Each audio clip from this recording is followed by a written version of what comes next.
Muy buenas tardes, bienvenidos de nuevo a Negocios Televisión, bienvenidos al espacio informativo, mirando ya a la actualidad, a las últimas horas, pendientes de lo que sucede en Oriente Medio, pendientes también de los nuevos pasos, las nuevas líneas cruzadas por el presidente francés Emmanuel Macron, la reprimenda por parte de Biden y también la tensión entre Rusia y Francia que viene desbordándose en las últimas horas. Empezamos mirando al secretario general de las Naciones Unidas, Antonio Guterres, ha dicho a un agregado de defensa de Israel en Estados Unidos, el general de división Hidai Silberman, que Israel va a ser añadido a la lista negra de la ONU de países que dañan a los niños en zonas de conflicto, lo que informa el periódico Yediot Aharonot. Los medios agregaron que el próximo informe no va a mencionar directamente a Israel ni tampoco al ejército israelí, pero va a hacer referencia a las fuerzas de seguridad israelíes. Israel, por su parte, ha expresado ya anteriormente su preocupación de que esta referencia pueda resultar en un embargo de armas contra el país. Esta lista, para que se hagan una idea, comprende actualmente organizaciones como ISIS y Al-Qaeda. Se espera que la resolución permanezca en vigor por un periodo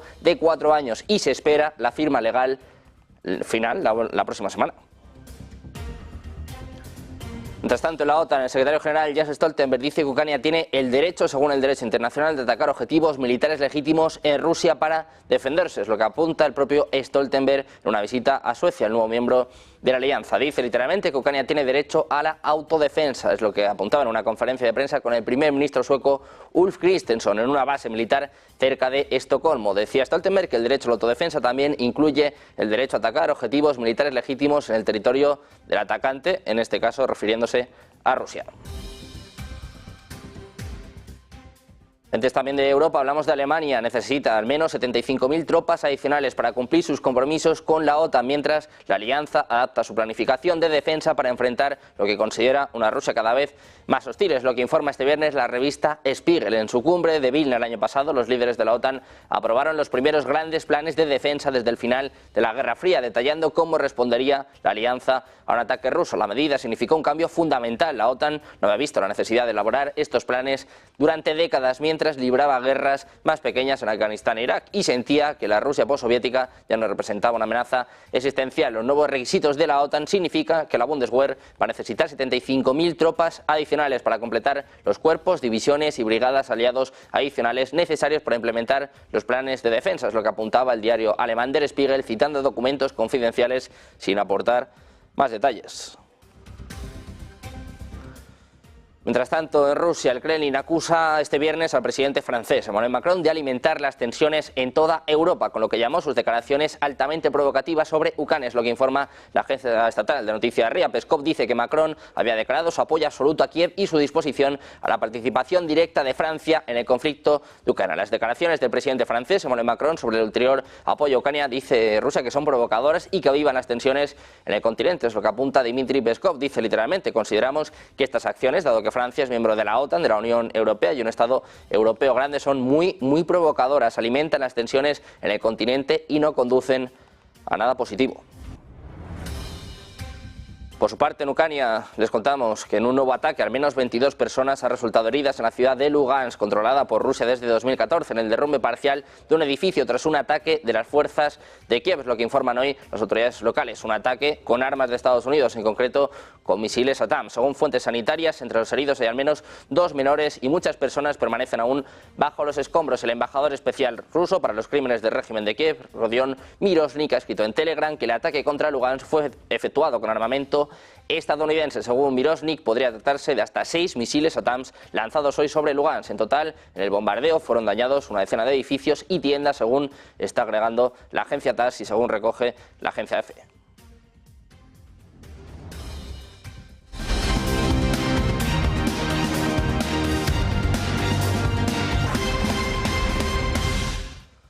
Bienvenidos de nuevo a Negocios Televisión, bienvenidos a Repaso Informativo, poniendo el foco en las últimas horas, mirando, para empezar, a Oriente Medio. Les contamos que el secretario general de las Naciones Unidas, Antonio Guterres, ha dicho al agregado de defensa israelí en Estados Unidos, al general de división Hidai Silberman, que Israel va a ser añadido a la lista negra de la ONU de países que dañan a los niños en zonas de conflicto. Es lo que informa el periódico Yediot Aharonot. Los medios agregaron que el próximo informe no va a mencionar directamente a Israel ni tampoco al ejército israelí, pero sí que va a hacer referencia a las fuerzas de seguridad israelíes. Por su parte, Israel ha expresado anteriormente su preocupación de que esta referencia pueda resultar en un embargo de armas contra el país. Para que se hagan una idea, esta lista comprende actualmente organizaciones como ISIS y Al-Qaeda. Se espera que la resolución permanezca en vigor por un periodo de 4 años y se espera la firma final durante la próxima semana. Mientras tanto, en Israel, la Cámara de Representantes de Estados Unidos ha invitado al primer ministro israelí, Benjamin Netanyahu, a intervenir. La fecha ya está clara, el próximo 24 de julio. El jefe del Ejecutivo de Tel Aviv se ha mostrado agradecido por tener el privilegio, dice, de representar a Israel ante ambas cámaras del Congreso y presentar lo que él dice es la verdad sobre la guerra, que asegura es justa contra aquellos que buscan destruirle. La visita de Netanyahu se produce en medio de tensiones entre él y el presidente de Estados Unidos, Joe Biden, que ha apoyado la campaña de Israel en Gaza, pero recientemente ha sido más crítico con sus tácticas y ha retenido el envío de algunas bombas. Por su parte, Rusia y China, que tienen poder de veto en el Consejo de Seguridad de la ONU, han mostrado en las últimas horas sus dudas y preocupación en torno al proyecto de resolución de Estados Unidos, que respaldaría una propuesta esbozada por el presidente Joe Biden para un alto el fuego entre Israel y Hamás. El único miembro árabe del Consejo, Argelia, también ha señalado que no estaba dispuesto a respaldar este texto. Una resolución necesita al menos 9 votos a favor y ningún veto de Estados Unidos, Francia, Gran Bretaña, China o Rusia para ser aprobada. Biden, como saben, presentó hace una semana un plan de alto el fuego de 3 fases para la franja de Gaza, que describía como una iniciativa israelí. Según ha informado Reuters, Rusia ha propuesto enmiendas al texto de Estados Unidos que fueron vistas y que incluían pedir tanto a Hamás como a Israel que aceptaran la propuesta y exigir un alto el fuego inmediato, incondicional y permanente, respetado por todas las partes. Moscú también quiere que el borrador enfatice que la fase 1 del alto el fuego se va a mantener mientras continúen las negociaciones sobre la fase 2, lo que refleja los comentarios hechos por Biden la semana pasada. Pendientes también del ejército estadounidense, les contamos que ha dicho este jueves que había destruido 8 drones hutíes y 2 buques de superficie no tripulados en el Mar Rojo en las últimas 24 horas. El Comando Central del Ejército de Estados Unidos dijo que sus fuerzas también habían atacado con éxito un dron lanzado desde el área de Yemen, controlada por los hutíes, y que además los hutíes habían lanzado un misil balístico antibuque. No hubo informes de daños o heridos, según apunta CENTCOM. Precisamente los hutíes de Yemen han arrestado al menos a 9 empleados de las agencias de las Naciones Unidas en las 4 provincias que controlan, en Amran, Hodeida, Saada y Sanaa. Es lo que informa este viernes Associated Press, citando a funcionarios regionales anónimos. Según el informe, los hutíes han detenido a trabajadores de la Agencia de Derechos Humanos de las Naciones Unidas, el Programa Mundial de Alimentos y a un empleado de la oficina del enviado especial de la ONU para Yemen, Hans Granberg. Mientras tanto, surgieron informes de que empleados de otras organizaciones de ayuda también han sido detenidos en Yemen. Los hutíes han estado atacando continuamente buques en el Mar Rojo desde el estallido de la guerra entre Israel y Hamás, como señal de apoyo al pueblo palestino. Pendientes también de Corea del Norte. Rusia dice que observa con pesar y preocupación el deterioro de la situación en la península de Corea después de la retirada de Seúl de su acuerdo militar de Pyongyang de 2018 con Pyongyang. Es lo que afirma la portavoz del Ministerio de Asuntos Exteriores ruso, María Zaharova, en una sesión informativa al margen del Foro Económico Internacional de San Petersburgo. Dice literalmente: observamos con pesar y preocupación el deterioro de la situación en torno a la península de Corea, que cobra impulso diariamente. Así comentaba la decisión de Corea del Sur de suspender por completo la implementación del acuerdo de 2018 con Corea del Norte sobre la reducción de las tensiones militares. Dice Zaharova que esta medida de Corea del Sur conduce a una escalada y un aumento significativo del peligro de incidentes peligrosos. La portavoz subrayó que Estados Unidos tiene la culpa del deterioro de la situación, que están llevando a cabo continuamente diversas actividades militares con sus aliados. Dicen que esto no es más que intimidación con el pretexto de contrarrestar la llamada amenaza norcoreana.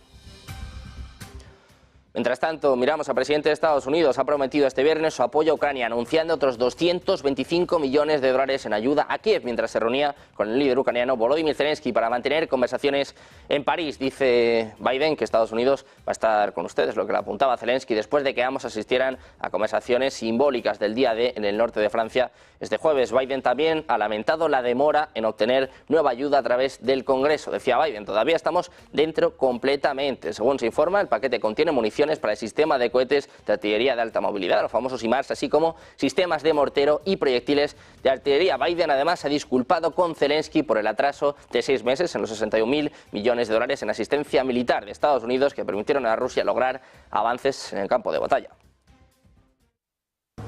We're living in a time when democracy is more at risk across the world than any point since the end of World War II, since these Un Biden que, por cierto, no apoya a Macron en su deseo de enviar instructores occidentales a Ucrania, según está apuntando el medio político. El presidente de Estados Unidos ha dicho que esta medida podría llevar a una escalada del conflicto. Biden y Macron no están de acuerdo en cuestiones importantes. El presidente francés pone nerviosa a la Casa Blanca con sus propuestas políticas en Ucrania, según está apuntando la publicación.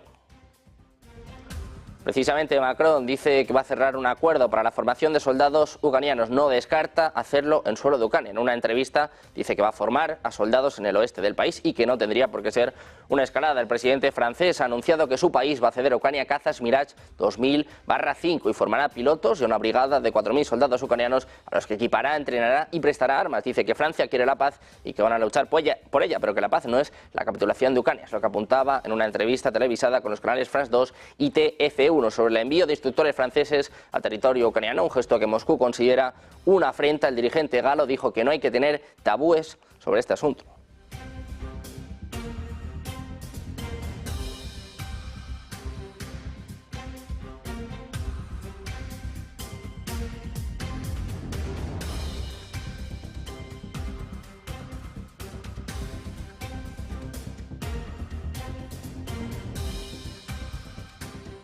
Pendientes de estas tensiones entre Rusia y Francia, enseguida les contamos también la última reacción por parte del Kremlin, por parte de Dmitry Peskov, también Italia, que se está oponiendo a estos movimientos por parte de Macron. Precisamente en estos momentos vemos a Zelensky, al presidente ucraniano, se reúne con el ministro de Asuntos Exteriores francés. Vemos su llegada.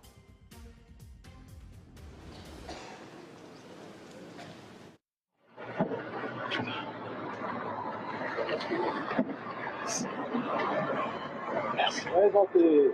Table.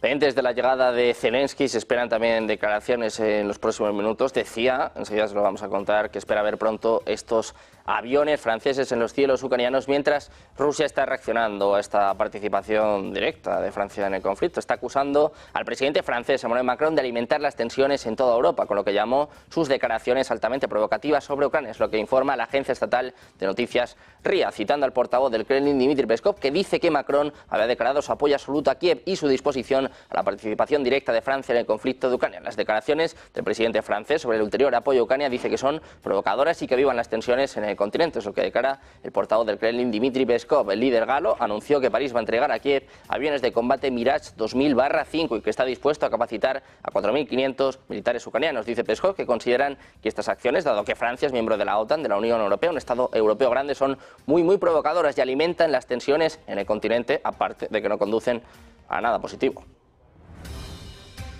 Por su parte, Italia dice que no apoya que el presidente francés Emmanuel Macron envíe instructores militares a Ucrania y además dice que está en contra de cualquier forma de escalada de la guerra entre Rusia y Ucrania. Es lo que dice este viernes el viceprimer ministro y ministro de Asuntos Exteriores Antonio Tajani en la televisión italiana. Literalmente dice que Putin está haciendo propaganda electoral, que estamos a favor del respeto de la independencia de Ucrania, pero no enviaremos soldados a Ucrania y no enviaremos armas al territorio ruso. Es lo que ha dicho en la cadena La 7. La posición de Macron, dice Italia, no es la de Italia, no debemos seguir a nadie, hay que evitar una escalada, no estamos en guerra con Rusia. Añade Tajani que hay campañas electorales y que Putin intenta dividir a Europa, que está sustancialmente unida.